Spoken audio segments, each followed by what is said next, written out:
Welcome to the Away Day Experience Show. My name's Sam. I'm Tom. And Tom, we're going to chat about away days. Going to be a cracking series, this, eh? Oh, mate, can't beat an away day. And we've missed it, haven't we? So it was great to get back to one, wasn't it? So, yeah, I'm just buzzing, mate, to be back on away days and talking about it as well. And look, if there are EFL fans that are watching this that aren't Bournemouth fans, what can they do, Tom? They can give it a like. I think that's a good start. Click the like button, and then, I don't know where, and then just hover above that. There's a subscribe button. Might as well click that while you're there. There's a little bell thing as well that you go on about sometimes as well, isn't there? Click that as well. Just click it all. Just click it all. Why not? Don't do the thumbs down, though. That's bad. Bad. Right then. So, first club we're doing, we're reviewing Nottingham Forest. Here's what we're doing. We're going to talk about the pre-match experience, the stadium, the concourse and facilities, the view, food and drink, home fan loudness. We're going to score them out of 10, but we're going to ultimately give you a tier list rating, and we're going to build up this tier list throughout the season. Who's going to be cream of the crop? Who's going to be right down there in the dirt? We're going to find out. But Forest, it's all about that, and it was the City ground on Saturday. Nottingham is a city, mate. Pre-match experience. What did you think? I do like it, Sam, to be honest. I was looking forward to this one anyway. What's good about a place as well is there's different places you can go for an away fan. You know, there were so many options, wasn't there, I felt. But also just walking around, it's a nice city, isn't it? It is a nice city, Nottingham. Loving the architecture, loving all that kind of stuff. You know, a lot of history there. We parked in the Maid Marian car park where we did, all about Robin Hood and all that. But there are places to go for away fans, both north of the Trent, but also south as well. Not so much around the ground. There are a load of pubs around the ground, but most of them are home fans only. But the old trip to Jerusalem, the Canal House, you can go to the Broken Wheelbarrow in Notts County, and then there are a few south of the river. But it wasn't bad, was it? The beer was good as well, mate. Have you got a rating out of 10 for the pre-match pub experience as a Bournemouth fan travelling up to Nottingham? It's hard because they're going to set the benchmark, aren't they? I would go out of 10. I want to go 7 or 8. I'm going to go 8. I do like Nottingham. I'm going to go 8. I'm going to go high. Yeah, I think they deserve it. 8. Absolutely solid. So look, we headed to the stadium around sort of 2:30ish, and the stadium itself, steeped in history. It's seen European wins. I mean, they are the European champions of back in the 70s, back to back, and it is a stadium steeped in history, in the top flight for a long time, not in the Premier League for as long as they want to be. But what do you think of the City ground, mate? It's a nice stadium, isn't it? Again, it is really nice. I think most parts of Nottingham are really great, and I think the stadium is a good one, like you say, and you know there's history there. And yeah, it is nice in general. I haven't got too much to say badly about the stadium. You know, the view and things like that, everything's bang on, really. I don't know if you agree, but I like the stadium. It's a nice approach to the stadium because you cross one of the two bridges if you're north of the river, and then you can pass by Meadow Lane if you go in that particular way towards the City ground. And you know what? Yeah, great grand old stadium. The Brian Clough stand looks absolutely awesome. And you know what? It's one of the stands that is not like a bowl or anything like that, like new grounds these days. It's got 4 separate stands, which I really love. Still manages to maintain the atmosphere, although we'll go on to that later. So as a stadium and as a building, mate, what are you thinking out of 10? It's pretty solid again. We'll go for a 7 with that one. 7. Above average. Yeah, I think that's fair. It's above average in my opinion.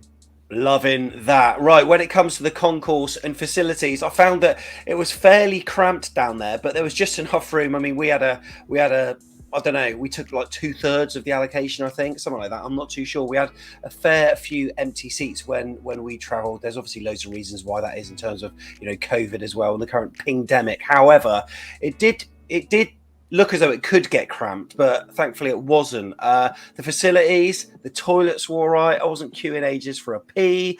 It wasn't too bad down there. It's standard away day fodder, isn't it? Yeah, I'd say the concourse itself was, like you say, pretty standard. I think that's probably going to be something that you'd like to think is going to be pretty standard across the board. Yeah, and that does depend on how many fans you take, etc., like you say. Concourse, yeah, I was happy with it. We still managed to have a nice little sing-song at half-time and that, didn't we? But facilities, is that going into the kind of refreshments and things like that, Sam? Well, we'll do food and drink shortly, but concourse-wise then, mate, if you're going to score that out of 10, what are you going to give it? I mean, it's bog standard, isn't it? Yeah, if we're going concourse, I think we'll go bog standard. We'll go 6, as we're just working our way down at the moment, though. It's a worrying trend, but I think 6 is fair. Oh, my God. Right, then. Food and drink, then. What are we talking? Well, look, James McCaffrey showed us a lovely picture of something that he ate. There it is on the screen there. Beautiful. But in terms of the drink, mate, he's also given us this picture as well. A sneaky pic of a can of Carling being poured at the price of £4.50. Wasn't even chilled, mate. What the hell? Oh, queuing for a fair while as well. I went down before half time and was queuing till nearly the end of half time. And you just see the lady just pouring out warm Carling cans into a plastic cup. So that was lovely. Disgusting. I mean, even if it was like £2, I'd go, that's a rank lager, but it's £2. Yeah. You got to take it. £4.20 for that. I mean, it was awful. Disgusting. Yeah, it'd be interesting to know. We'll see going through maybe the season if people can comment, like if that's a regular thing or if we just got unlucky and maybe they had an issue on the day. Do you know what I mean with something? I'd like to think so. I hope so, but obviously we've just got to go on our experience, and that was what it was on the day. Hopefully that's not a regular occurrence for them because that was poor. So what about your steak pie then, mate? You had a bit of a steak pie. It was one of those ones that was wrapped in cellophane, so it's obviously sort of pre-done or whatever. It's not like baked on the premises or anything like that. Most clubs seem to bring them in, just reheat them up in a microwave or whatever. What was it like, mate? Did you actually get to taste it? Yeah, bog standard, mate. No, it wasn't amazing, but it also wasn't awful. I take it. I actually can't even remember what I was going to get now. I think I went for a sausage roll, but they were all out, which happens a lot, doesn't it? Yeah. But yeah, just at the end of the day, if you get a lager that's that bad, it's going to put the rating down. I can't shy away from that. We've got to go pour for this, haven't we? Did you have any food? No, I didn't. But mate, the service was really slow, and that's for me marks it right there. There was virtually one woman dealing with a whole, a good couple of queues.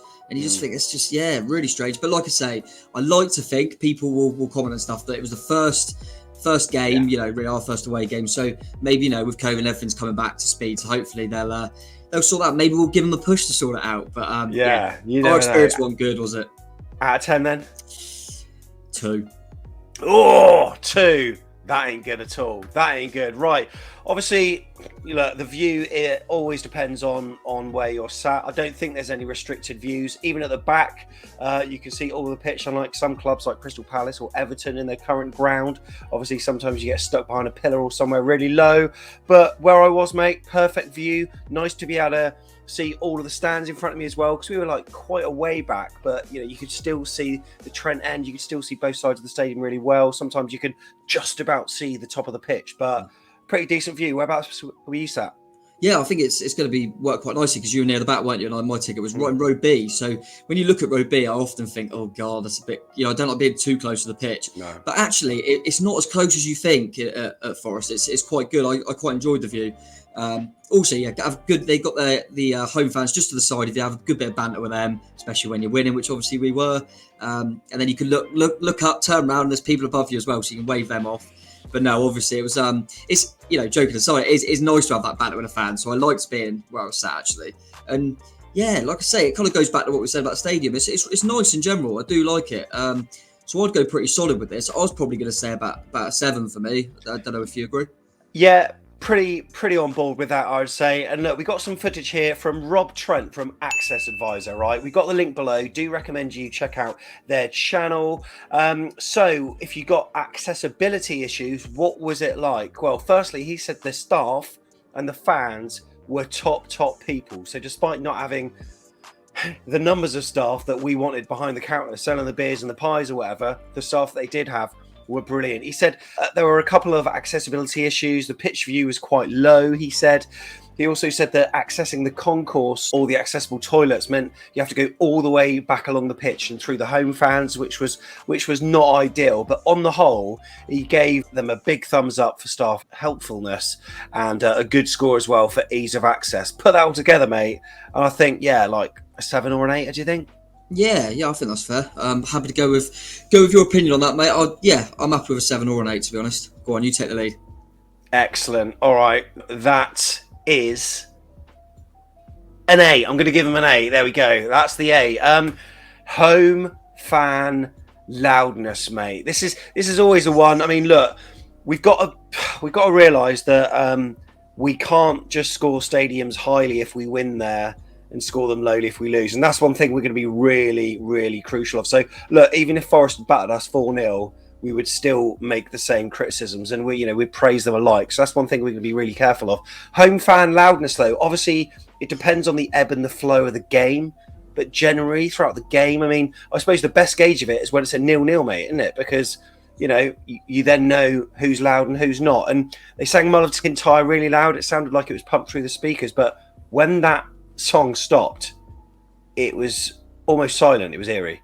Yeah, it's like I say, I mean, people got to appreciate watching these videos that it's going to be very difficult because, if your team's winning 3-0, I'm sure the home fans are going to be bouncing. So you're going to have a gauge of it. And we won the game and they weren't that good, were they? So that's probably affected them a little bit as well. But it was poor. And I've been to Forest a few times in the past. And to be fair, this was the first time I've seen us win there. So that might be why. And they've always been pretty decent. And I did think they were a lot quieter than I expected. Yeah.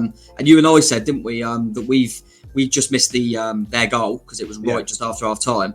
Didn't know they scored. Well, we should have heard. I'm sorry, you've got to hear that they've scored. Didn't hear anything. I did think they were quite poor. I've got to be honest. I can't go too high. I don't know if you agree, mate. I expected a bit more from them, especially when we were 2-1 up, but then we went down to 10 men. You're thinking, they're going to really get them going. Yeah. Didn't think they did, so I'm going to go below average. I'm going to go 4. I think that's fair. That's not because they did lose the game and they weren't good, so they didn't have loads to cheer about. So I'm not going to go too harsh, but I think 4 because they were below average. Love it. Right, we're going to take in the overall rating on the tier list shortly. But look, these were some of the things that some people were saying about it. We had Robbie who said, superb away day. Excellent selection of pubs, all within close proximity of each other. The railway station, a short walk to the aforementioned pubs and ground. Decent locals, proper football ground, although the away concourse facilities, he agreed, poor, but he did say, I think at the end of the season, you'll find this is probably one of the better away days. Carol Toller, great to have her involved. One of my positives, she said, was the ladies' toilets. Didn't have to queue.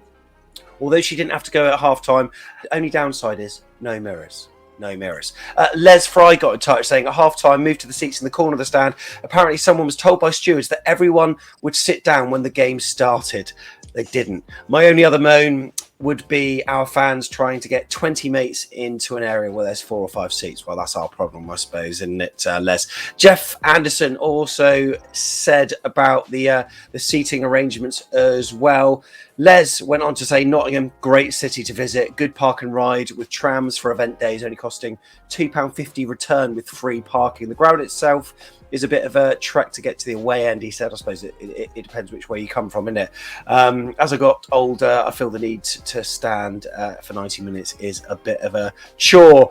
We had one from Ollie talking about the beer, £4.50 for a warm can of Carling poured incorrectly by someone who looked like they'd never poured a pint before. Thank God for the ye old trip to Jerusalem pub, which was awesome. Paul Denty, everything was great except for the beer. However, the beer in the pubs around the city were excellent. Keith Brewer says, never get too excited about the ground and facilities on an away day. The key is the niceness of the town/city. The facilities around Nottingham, pretty impressive with pub, restaurant and scenery. Darren went on to say that the noise at the stadium in kickoff was amazing, but I've got a feeling it sounded like some of that was pumped through the speakers, I've got to say. But some interesting thoughts there. What do you think? If you're a Forest fan, if you're an EFL fan, pop it in the comments. Right, Tom, we're going to bring up our tier list now, and you can see the categories on screen. They are, yes, lads, hell of an away day. We got decent, we got so-so, which is bang in the middle. Nah, mate. And also absolute dog. Forest, mate. Where's it gonna go? Setting the benchmark, aren't they? First away day, and look, it is. I agree with one of the earlier tweets you said that it's probably we're gonna look back at the season and think this is a good away day. It is a good away day in general. Like I say, yeah, they might pour a can of Carling badly, but in general, the people seemed nice, didn't they? Everything was positive, definitely. Try not to look too much into the result. I'm trying to think if we had conceded late. You know what I mean? I'm trying to think, as an away day, it still would have been a great one. So you've got to put them in decent for me. I don't know if you agree, but got to be in that second tier at least. They're probably knocking on the door for yes, lads, if it weren't for the Carling and probably the lack of atmosphere at times. Yeah, I completely agree. Decent for Nottingham Forest. And look, what we're going to be doing is building a portfolio throughout the season. So your club could be next. Well, depending on when you're viewing this, it's going to be Birmingham next at the time that we're putting out this video. And look, it's not just going to be me and Tom. If you want to come on and discuss said categories, come on. Tom will be presenting, I'll be presenting, whatever. We want to ask you those questions, score it out of 10, and then you need to give it an overall tier list rating. So chance for you to get involved. If you do want to get involved and you're going to one of the games, let us know in advance and we'll happily queue you up. There we go then, Tom. Have you got any thoughts about who you think might be up there come the end of the season? Have you got any dark horses? Yeah, I'm trying to think of dark horse. There's only, I think I've said to you before, there's only a couple in the league that I've never been to, Hull and Coventry. So I'm looking forward to seeing what they do. But I think we got a strong start, mate. I think, like I say, Forest, strong start, and I think Birmingham, which I might see you at, mate. That would be a strong start as well. So I think we've got some nice ones in this league. So I'm looking forward to it. Do you think a certain Riverside London club could be up there somewhere come the end of the season? Yeah, forgot about that. Looking forward to that one, mate. Yeah. Oh, tasty. So there we go then. That is the very first of the away day experience shows. Tom, thanks very much, buddy. Cheers, boss. And subscribe, like, hit that bell, do all the stuff that Tom said. Until next time, Tom. See you later. Up cherries.